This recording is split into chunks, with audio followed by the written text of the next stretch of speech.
Assalamualaikum warahmatullahi wabarakatuh. Perkenalkan, saya Sinta Miswatul Afifah. Saya dari kelas 11 IPS 5 SMA Negeri 1 Serangan. Di sini saya akan sedikit menjelaskan mengenai neraca pembayaran.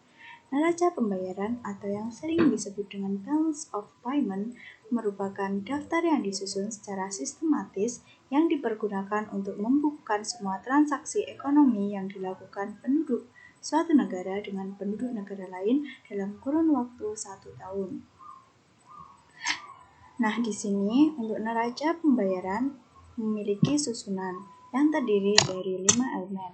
Yang pertama ada neraca perdagangan atau balance of trade yang khusus mencatat mengenai ekspor dan impor barang dagang atau komoditas serta selisih antara nilai ekspor dan nilai impor barang.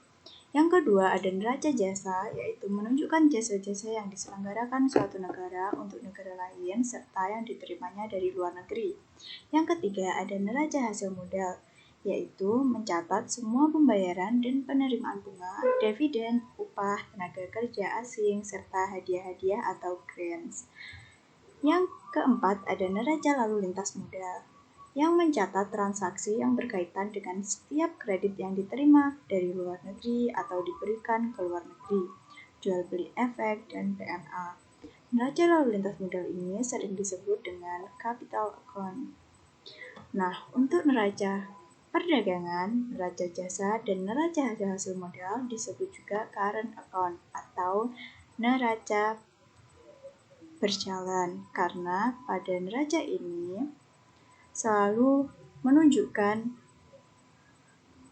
angka yang berubah-ubah, dan pada neraca-neraca ini terus berjalan seiring waktu.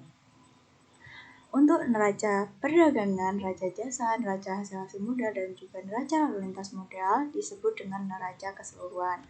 Dan untuk yang terakhir itu ada neraca lalu lintas moneter, yaitu neraca yang memperlihatkan perkembangan cadangan devisa suatu negara.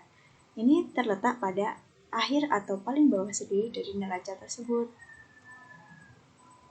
Transaksi internasional. Nah, di sini transaksi internasional dibagi menjadi dua, yaitu ada transaksi debit dan juga transaksi kredit.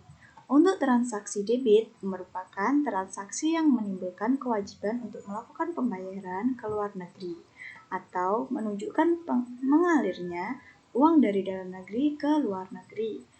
Untuk transaksi kredit, yaitu transaksi yang menimbulkan hak untuk menerima pembayaran dari luar negeri atau menunjukkan mengalirnya uang dari luar negeri ke dalam negeri. Berarti untuk debit itu pembayaran ke luar negeri atau keluar dari negara, dan transaksi kredit itu pembayaran masuk ke dalam negeri. Atau juga bisa kita menerima penerimaan uang atau pembayaran. Kemudian pos-pos yang didebit dan dikredit dalam neraca pembayaran.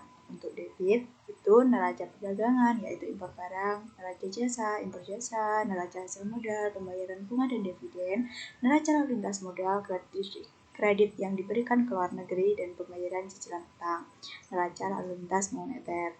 Untuk kredit itu ada neraca perdagangan, itu ekspor barang, neraca jasa yaitu ekspor jasa, neraca hasil modal, penerimaan bunga dan dividen, neraca lalu lintas modal, kredit yang diperoleh dari luar negeri, dan penerimaan cicilan utang, dan juga yang terakhir adalah neraca lalu lintas moneter.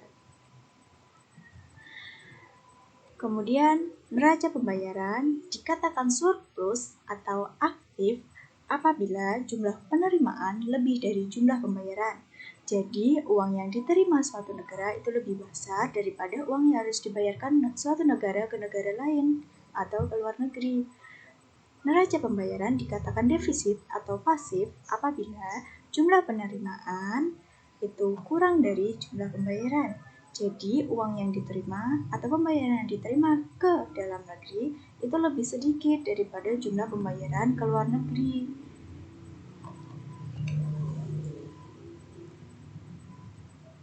Kemudian, defisit atau surplus terjadi pada suatu negara yang mempunyai neraca pembayaran dikarenakan oleh 1. Stok nasional. Jika terjadi penurunan stok nasional berarti defisit, dan jika terjadi kenaikan stok nasional berarti surplus.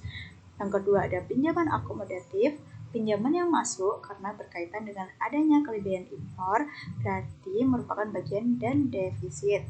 Sedangkan pinjaman yang masuk atas kemauannya sendiri atau pinjaman otonom tidak mempengaruhi defisit. Yang ketiga ada defisit, besarnya penurunan stok nasional ditambahkan pinjaman akomodatif, dan juga surplus total, besarnya kenaikan stok nasional ditambah pinjaman akomodatif. Nah, sekian saja dari saya. Apabila ada kurang lebihnya, saya mohon maaf. Terima kasih. Wassalamualaikum warahmatullahi wabarakatuh.